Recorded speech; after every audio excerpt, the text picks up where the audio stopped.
Welcome back. We are now on part 3 of the training. We will be addressing how to respond to patients with support, risk reduction, responsive healthcare, and resources.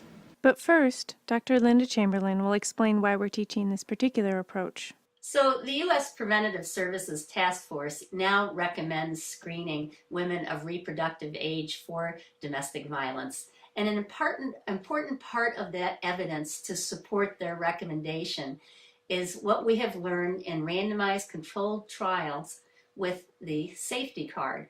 The first safety card trial that was done was very, very interesting because it had to be stopped midway. And the reason for that is women were asking for more than one card. They wanted a second card to give to a family member or a friend. This is an extraordinary opportunity for when we can see peer education, when we have patients who want information that we have so that they can share it with their family and others, we know we're on the right track. And so that changed the protocol in this randomized controlled trial that each woman got 3 cards, safety cards, to share with others. What we saw in this evaluation of the safety card approach was something that we have never seen with other evaluations of domestic violence screening. It actually reduced the risk or experiences among women who had experienced domestic violence in the past few months of pregnancy coercion, being coerced by a partner to be pregnant when they didn't want to. And then among women, regardless of whether they had experienced domestic violence in their relationship or not, they were more likely now to choose to leave a relationship that they thought was unhealthy or unsafe. That's the kind of data where we realize that using this approach is making a difference in the lives of women and their children. You may be thinking, okay, so it worked well in a supported study in the lower 48, but how can I make this work in my patient population and setting? That's what the Alaska-specific cards we introduced in Training 2 and the skills that we're teaching in Training 2 and Training 3 address, how you can make this work and make a difference in the lives of your patients in your settings in Alaska. Sometimes how to respond is one of the biggest barriers that providers face. They don't know that they have the words, they're not sure what to do, they feel like they're opening up Pandora's box, and they won't have time or the resources to respond. The good news is that just providing validation and support can be really healing to people.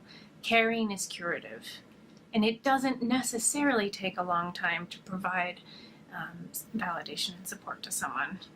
What we know from research is that women who talked with their healthcare provider about abuse were about 4 times more likely to use an intervention and 2.6 times more likely to exit an abusive relationship. You as a healthcare provider really can make a difference in someone's life. So we're moving on to panel 5 of the comic, which is how to respond. So if the patient says no when you ask them, are any of these things in the card an issue in your life? Or if you ask a direct question and they say no, you still have an opportunity to keep the door open, to respond in a way that lets them know that you're there for them, that they can come back if anything changes, and you can still give them a card. One thing that's important is that you want to make sure it's safe for the patient to take them. So you can say something like, if it's safe for you to take these cards, you can have as many as you like to share with friends and family. The reason is that if somebody is in an abusive relationship, they know best what's safe and if their partner might find them and be angry if they found that card. So it's really important when a survivor of any age comes forward and talks about having been abused or assaulted, for anyone to believe the victim and to validate and say things like, I'm really sorry that happened to you. And the reason it's important is because it takes a lot of courage, and it may be the first time that a survivor had enough courage to say something. And for children, it may come out not necessarily as a direct statement, but as a situation where they did not intend to say they were victimized. And so it's really important not to put any kind of shaming words or blaming words or any kind of sense in that direction for the survivor. The survivor needs to feel believed and supported and validated, and to come to that place where they know it's not their fault. They did nothing wrong. And to be thanked for coming forward, having had the courage to say and speak their truth. Thank you for telling me that. That was really brave of you. Thank you for sharing this with me. That took a lot of strength. So I'm really, really sorry this happened to you. And I appreciate you having the courage to share that with me. I know it takes a lot. Opening up to anyone, including a healthcare provider, is a really scary thing. It's a risk someone's taking, and it is brave of them to do. So we do want to validate that. That sounds so hard. I can't imagine what these last few months have been like for you. That sounds really stressful. Some people might say, why do you have to say that sounds really stressful? Like, of course it's stressful. Why would you state the obvious? But it actually is really helpful and healing to hear your own experience validated. So for someone who has been abused, they have often been told by their abuser that they are exaggerating things, that they're too sensitive, that they're crazy, that they're making things up.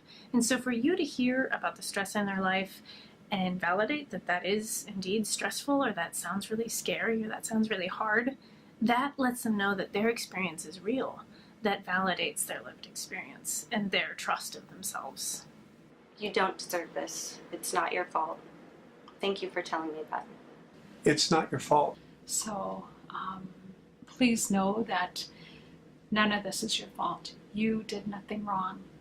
And we're going to do whatever we can to make sure that you get the help that you need. But you're on the right journey. You know, talking about what happened to you is the first step. So thank you.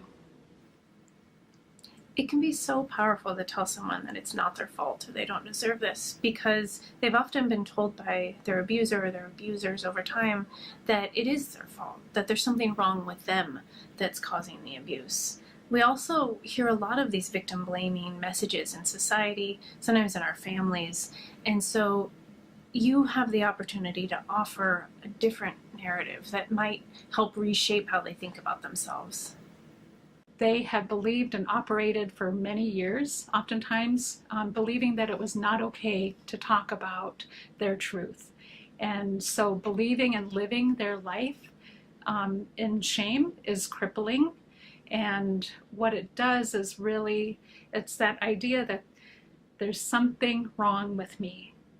That's why it's really, really important when people do come forward and say, something happened to me, to believe them and to validate that they did nothing wrong, and to congratulate them really for having the courage to come forward. Thank you for sharing some of your experience. It sounds like that was really difficult, and it's been difficult for a while. But it also sounds like you're taking some really good steps for your safety and the safety of your children. So I want to see if there's anything I can do to help you. It's totally up to you what we talk about or don't talk about, but I want you to know that I'm here to listen and support you in whatever ways I can. I'll show a brief segment of a video by Futures Without Violence about how a healthcare provider responds with validation and support and empathy to a young woman who has experienced reproductive coercion and is now pregnant. I don't know, I guess I just missed a couple. I'm really sorry you have to go through all this, Alicia. Is this something that you can share with friends and family? No, I'm too embarrassed. I mean, I know better. I'm not supposed to be in this kind of relationship. Alicia, all kinds of women at different points in their lives find themselves in this situation. I'm not an expert in controlling or abusive relationships, but I know someone who is. Would it be okay if I called my colleague Debbie?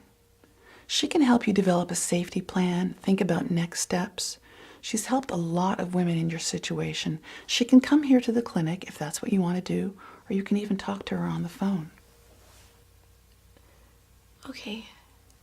Yeah, I'd like to talk to her. Thank you for trusting me with your story. For now, I want you to get support and be safe so that you can make the choice that's right for you, not out of fear of what your partner will do.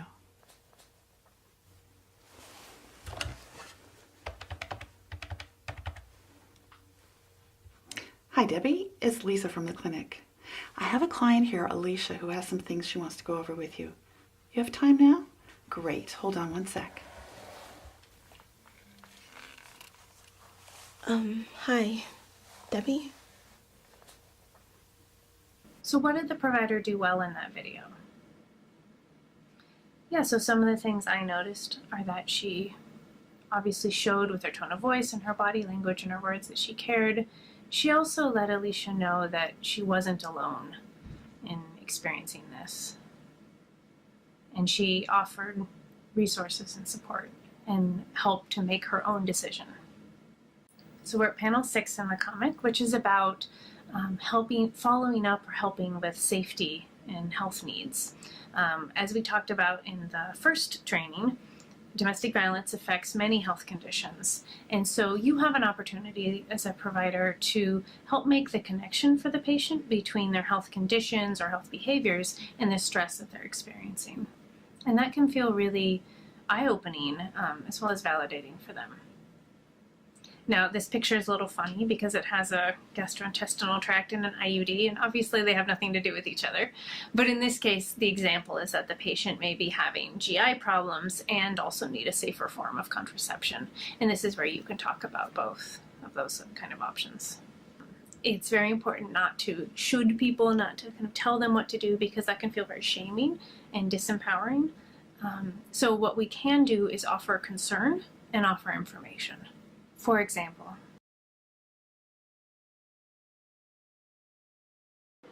Thank you for sharing that with me. That was really brave of you. I actually have some resources here on this card. It talks about some of the relationship issues you shared with me, similar to that. It also talks about some of the health issues that may be affected from that stress that you're dealing with right now. So what you've told me seems really stressful and very, very, very hard. And for many people, we actually help our stress a lot by eating and stress eating. Do you think that's happening for you? So we know that kids and teenagers especially have a really strong connection between their mind and their body. And when they're feeling a lot of stress, oftentimes that can come out as symptoms in their body like bad stomach pain, bad pain in their arms and legs, headaches, vision changes. And this is not saying that they're making it up in their head at all. This is their nerves playing tricks on them. And we need to retrain their body to take back control over those nerves. I want you to know you have the right to decide if you want more children or not. And so if you are drinking, I want to help encourage that you can tell us, and we'll also just focus on how we can best work with you in figuring out, what's driving you to drink, how we can work on a safe way of minimizing the alcohol possibly, or creating a safer living environment that allow your baby to grow healthy. Because we have studies that show that these alcohol, tobacco, and drugs do affect the baby and can cause long-term damage. Thank you so much for coming in and telling me about that, about the effects of domestic violence that you're seeing on your kids. It's really brave of you to come in, and that's a really important first step in finding safety for yourself and your kids. A lot of people think about the way that domestic violence or violence in the home can affect kids, and many people think that their kids are sleeping during it and so that it's not affecting them. But we've actually learned some research about effects of violence on kids in the home, and they found that most of the time kids actually aren't sleeping, that they are aware of what's going on, and the kids that it can actually affect the most are babies, because the way their brain is developing can really pick up on how safe or unsafe their environment is, and so we're seeing that it affects babies a lot, just as it affects other kids as well. So I have worked with so many families, and oftentimes what I'll hear when I'm working with parents is that when I'm working with the non-offending parent is that this happened to me too. And so a lot of times what may be happening when you're working with your child and you know that your child has said these things, that many times what's happening is that your stuff is being triggered. Okay, and so just being aware of that, I know this is really, really hard, You did the right thing by believing your child, and it's really, really important what we know in working with children, that if they have a parent that believes them and is supportive, that's like 80% of their healing. And it goes so far. And I mean, it takes courage knowing, just knowing to be able to face this. So, and just with that, it's important to take care of yourself as well, and to know your triggers, get help, talk to people. And I'm sorry this is happening to your family. And I want to show you a video of how a provider is explaining reproductive coercion to someone who doesn't realize that this is happening in their life. Because you might be in a position to help someone understand that what they're experiencing is abusive or is coercive. And how to do that in a non-judgmental way. Hi Maya, how are you today? Good, thanks. Okay, can you just tell me what you're here for again? I'm sorry, my computer's being slow.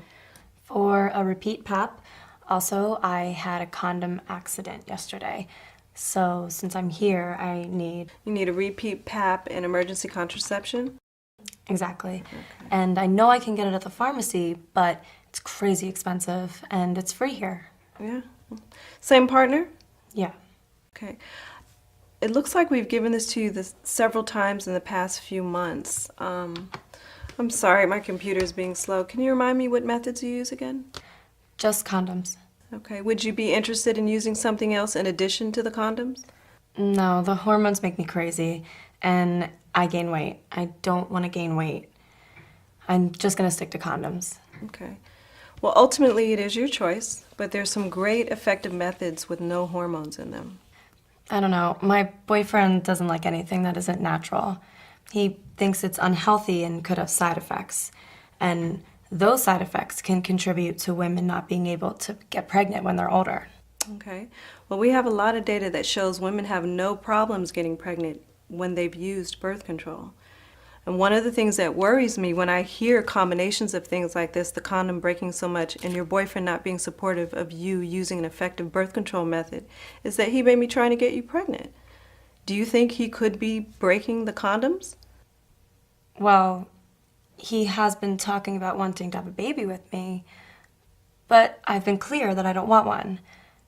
Well, at least until I finish college and figure out my life, career kind of stuff. Mm-hmm. Well, this may or may not be the case for you, but sometimes men will use pregnancy as a way to keep you in their life forever. Really? It can really be a form of control. Hearing what you've told me makes me wonder if there's been other situations where he's tried to be in control. Has he tried to hurt you in any way? No, nothing like that. He's never hurt me. But he's definitely upset about what's in the cards for me after graduation.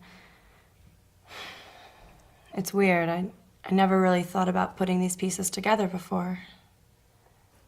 Well, if you really want to avoid getting pregnant, there are methods of birth control that are totally safe and effective without hormones. This is the IUC. It's inserted into the uterus. It lasts up to 12 years, and you could remove it anytime you want to plan a pregnancy. Do those strings stick out? Would you feel it? Potentially, he could feel it, but we cut the strings short and they curl around the cervix. But we usually leave a small bit of string so that you could feel that the device is still in place. We could cut the strings off completely because there are some women who don't want their partners necessarily knowing about the device, and we'd have to use an ultrasound to remove it. Does the IUC sound like something that could work for you? It would definitely be a lot less stressful, especially if the condom breaks again. So what did you notice that the provider did well? Yeah, without lecturing or anything like that, she helped Maya to see the pattern of broken condoms and the partner not wanting her to be on birth control could be about reproductive coercion. So she didn't tell her this is happening, but she did give her information and suggest and say that she worried about that happening. That's a way of giving information and expressing concern rather than telling her what to do. In working with women to help figure out what birth control they want, if they're wanting birth control, I often recommend a LARC first, which is long-acting reversible contraception. The reason why I recommend these is because they're the most effective and the easiest to maintain. You basically don't have to remember them.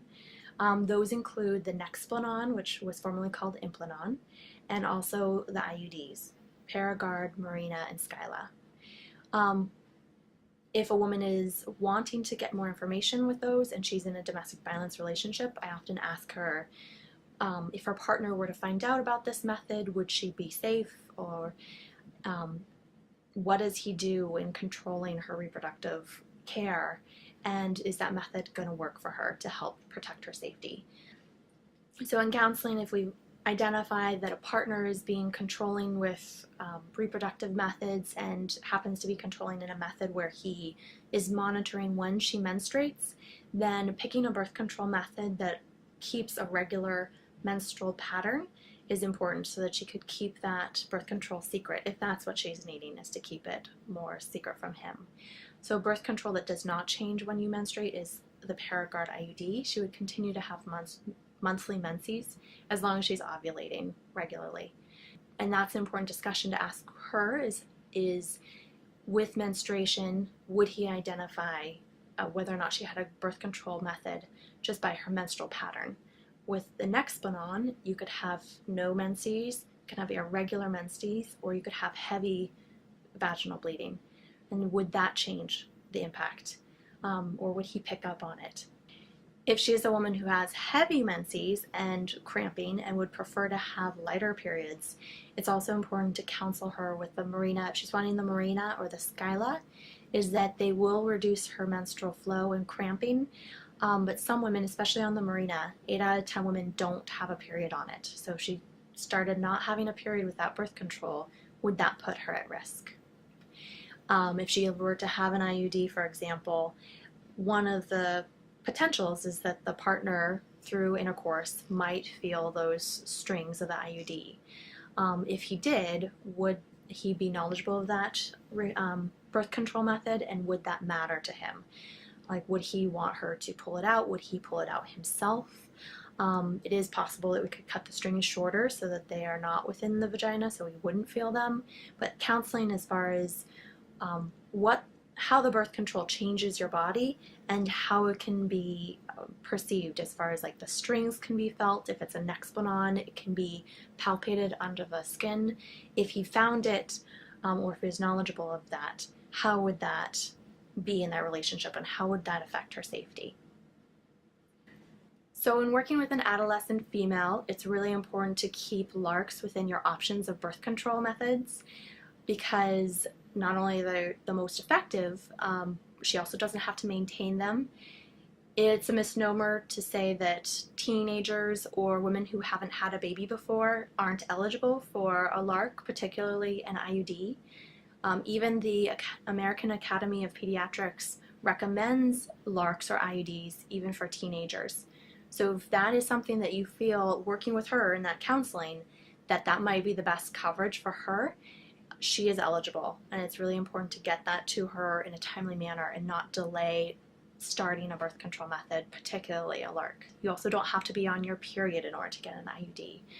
Another safety consideration is that if the patient wants depot shots, you might want to ask, can you return to the clinic for your shots, or is that partner going to interfere with getting that regular care?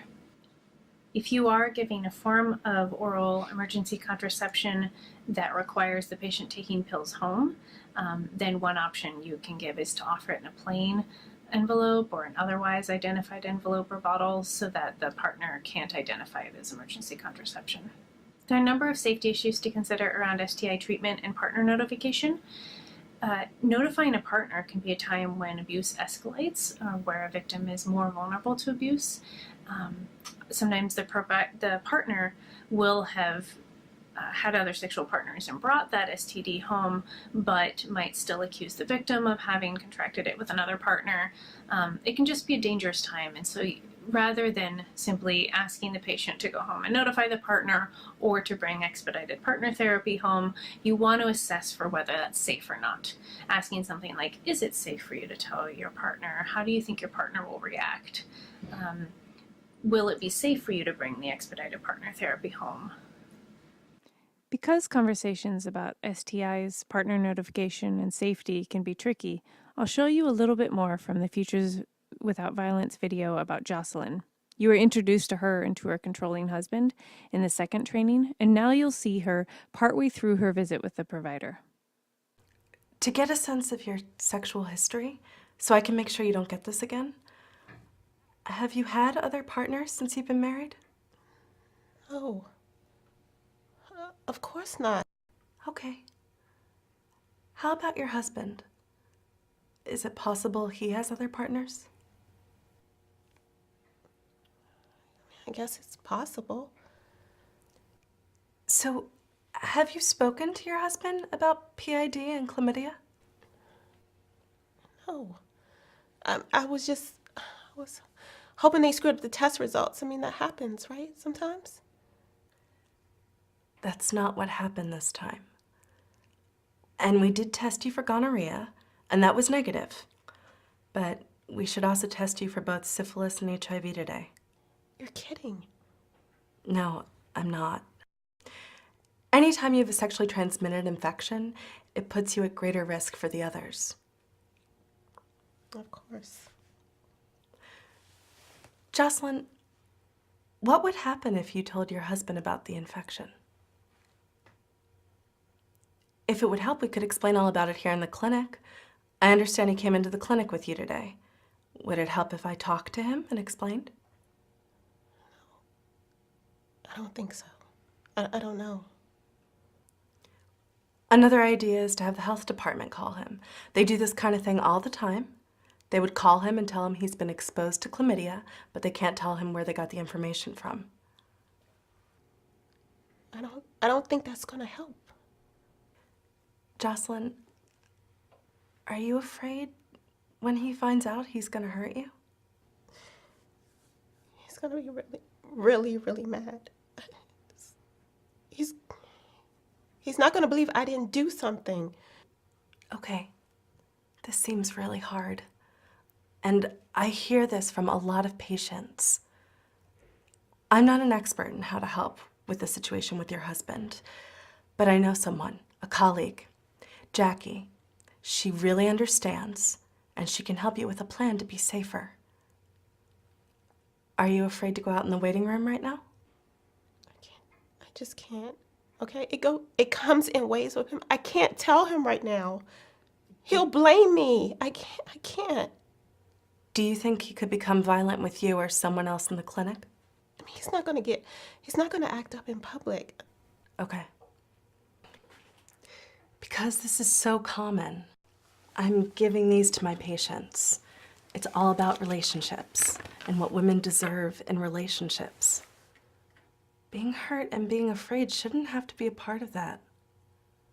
There are hotline numbers on the back. I called them myself. They're really good. And they're there 24/7 just to listen, or they can help you with a safety plan if you need that.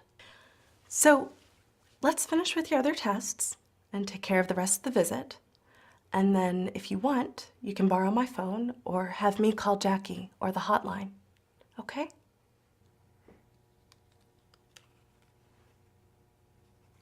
Okay.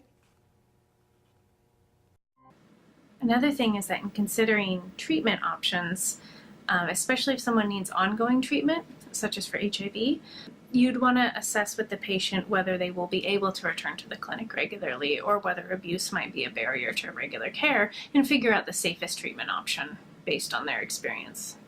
Lastly, some other safety issues to consider is whether the abuse is exacerbating chronic conditions, whether the abusive partner is denying medications or treatment, and that may be contributing to their chronic condition. For example, an abusive partner might hide the victim's asthma inhaler, even smoke around the victim, triggering their asthma. And what I've heard from people who work in diabetes management is that some of their patients have a harder time following the diet and exercise plans that they're given because of a lack of a supportive partner and because even an abusive partner who interferes with or controls what they can and can't eat or can and can't do. And so we do want to consider safety in the context of their health condition.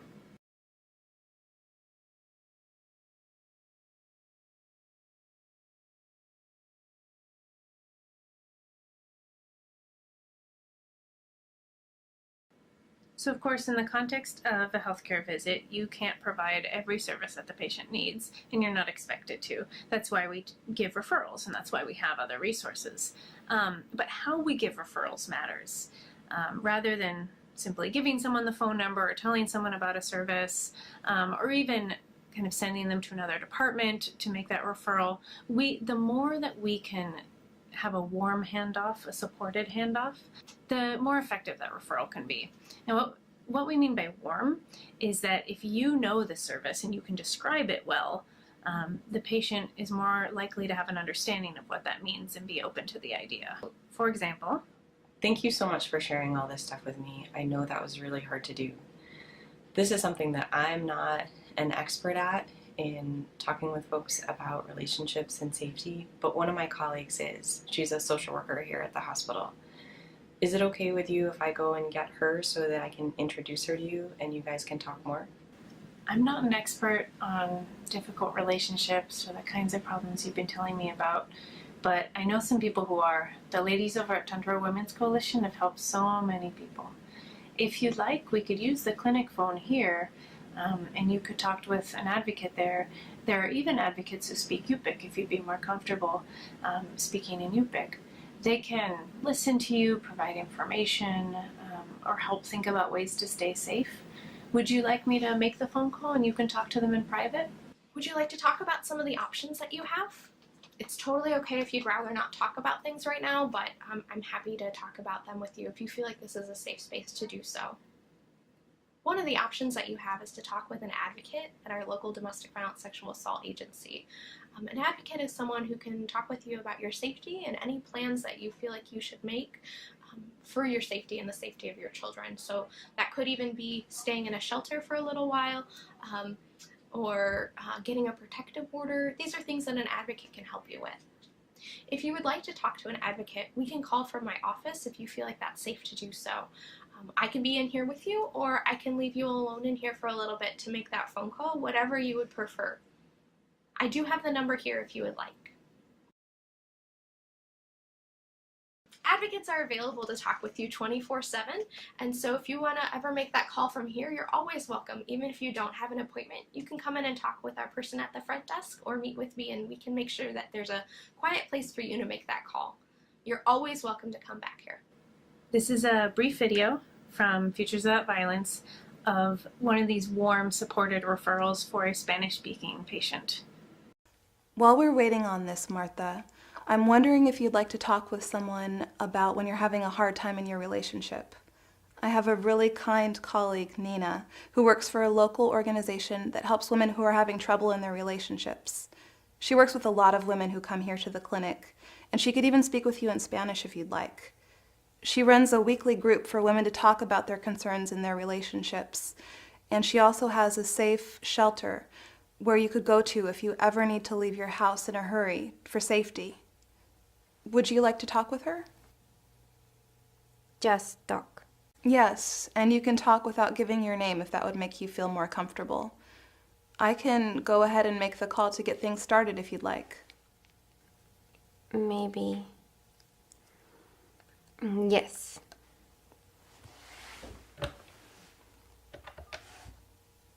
Hello, Nina. Hi, it's Dr. Koppel. How are you?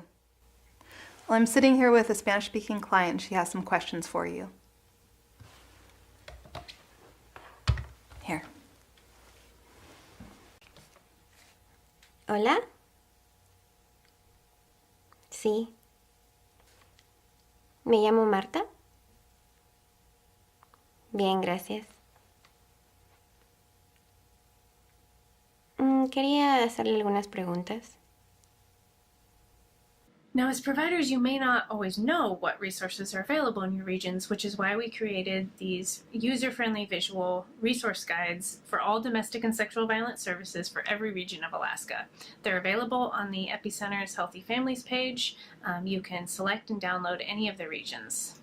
I'll give you an example using the Anchorage region. So the beginning of each guide begins with emergency contacts and a full program directory, followed by a section on surviving abuse.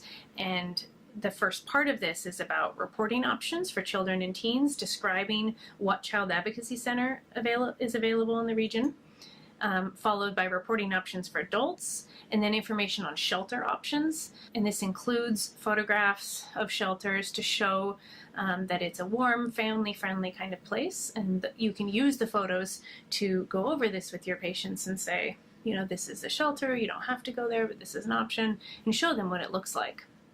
And then it goes into advocacy. Who are the advocates? What do they do? What services are available if you are at the shelter or even if you're not at the shelter? Then the next section is about prevention. And so you may have patients interested in this, but one of the primary audiences of this guide is for you as providers, so that you know what's available in your region for survivors and then for prevention. It talks about youth education opportunities, ways youth can get involved in prevention and wellness activities, trainings that are available for your staff and for tribes and professional groups in your region, and support and education and empowerment groups in your region, as well as grassroots community efforts and ways that you can get involved. The last section in each guide is for those who are abusing others. And so this talks about better intervention programs in the region and whether or not there are those options.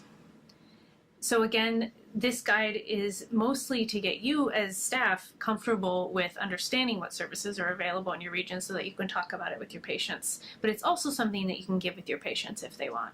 We are discussing again policy and practice implications for your facility. One of them is to have someone in charge of regularly stalking and making sure that the teen card, that the girl and women card, that the resource guides are available, that the new posters are available, making sure that those are in each exam room and that providers know how to find them. Another implication is to have an in-house social worker or behavioral health professional or a victim advocate or another staff who can support patients with referrals, so that if you as a provider don't have time to do that really supported referral, that you have someone who can do it. You may be able to house a victim advocate in your hospital, or you might be able to have an MOU with your local domestic violence organization so that advocates are able to respond to meet with patients at the hospital, and so that you are used to making those phone calls to them. The domestic violence organizations are only available in the hub communities in rural Alaska, and so if you're in a village clinic, you can still have that relationship with the advocate over the phone. There are some exceptions, though. A few villages have developed victim advocacy services and either have a shelter or a safe house or provide quick transportation to one.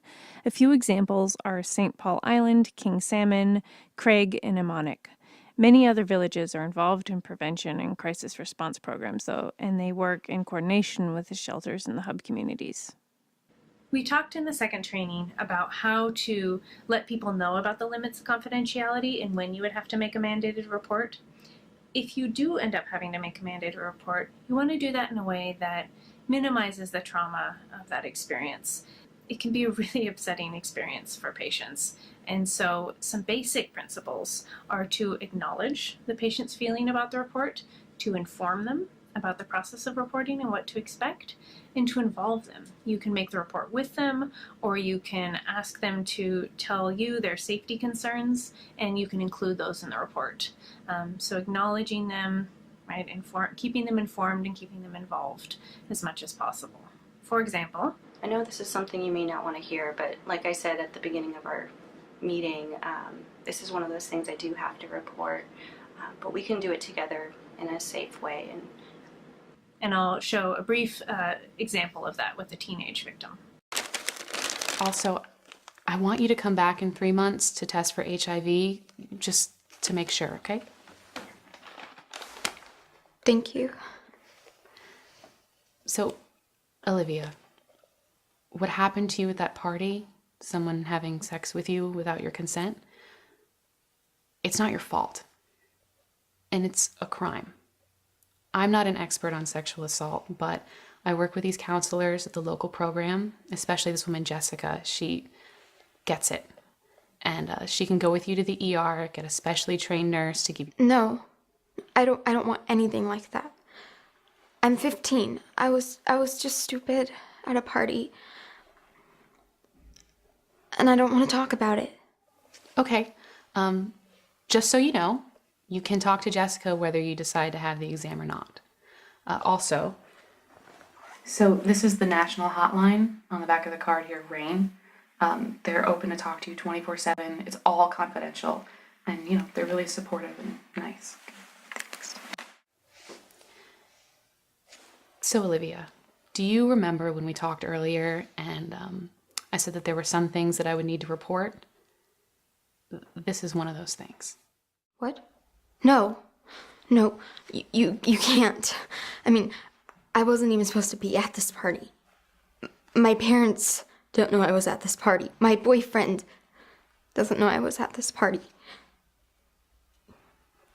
You can't. I know this isn't what you want, and I don't want to make this any harder or more stressful than it already is. Don't. Olivia, you do have some choices here. Okay, I have to make the report, but we can do it together. You know, you can sit in when I call it in, and I can put a note in the report about what you want to have happen, the safest way for your parents to be told, that kind of thing. But I do need to make the report whether you want me to or not, even whether I want to or not. So, what do you say? You have to. Yeah, I do.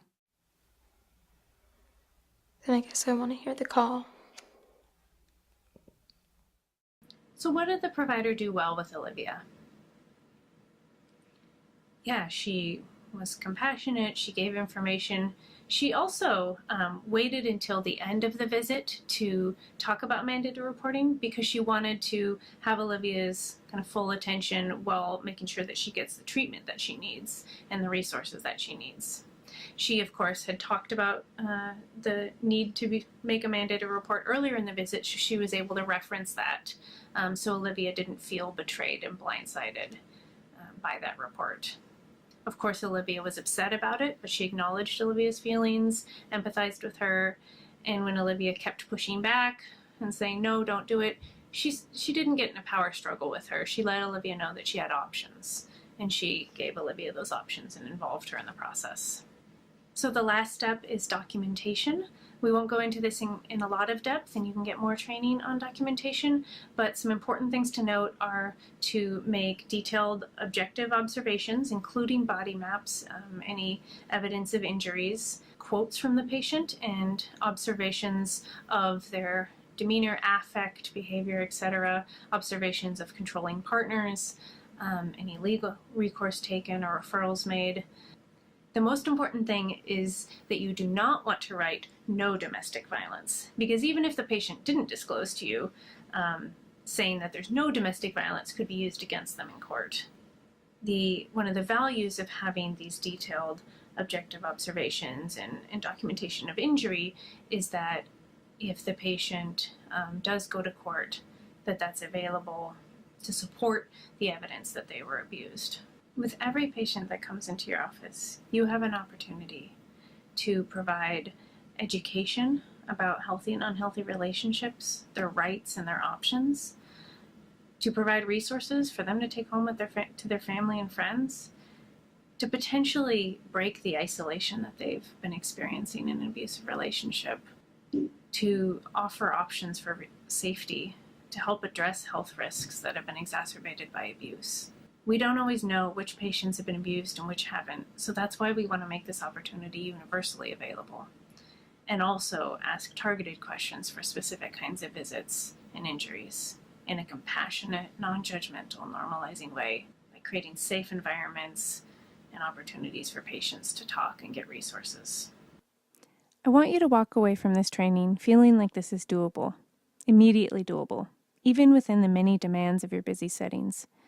I want you to feel confident that with small changes in language, tone, and practice, and with these materials, you can help prevent abuse from ever happening when you're working with young people and teaching them, and that you can help victims and survivors of abuse and their children. I want you to feel effective. So here's the perspective of one very busy provider. Knowing that I may not be able to help them all, but at least, and it does make a difference, it may make a difference to that one. If I just make a difference for that one, knowing that her birth, that might change, that might be the catalyst for her family and the rest of her life. And so knowing that if I've had a bad day and I feel like I haven't been effective, is knowing that I don't know all the ramifications of what I've done, and I will never know. But doing your best to go forth knowing that you probably made an impact in allowing that woman to change her life just by showing respect and letting her know too that she is also capable of these choices and change. So I hope you will be able to use the resources that we shared, the safety cards, the resource guides, the posters, and the principles to create these safe environments for patients. Not only to help your patients, but help their children, their families, and children to come. We're addressing this because we want to stop abuse and violence now and reduce those risks, but also stop it intergenerationally and create a healthier future. So thank you for attending, and please do not hesitate to contact me with any questions or concerns you have.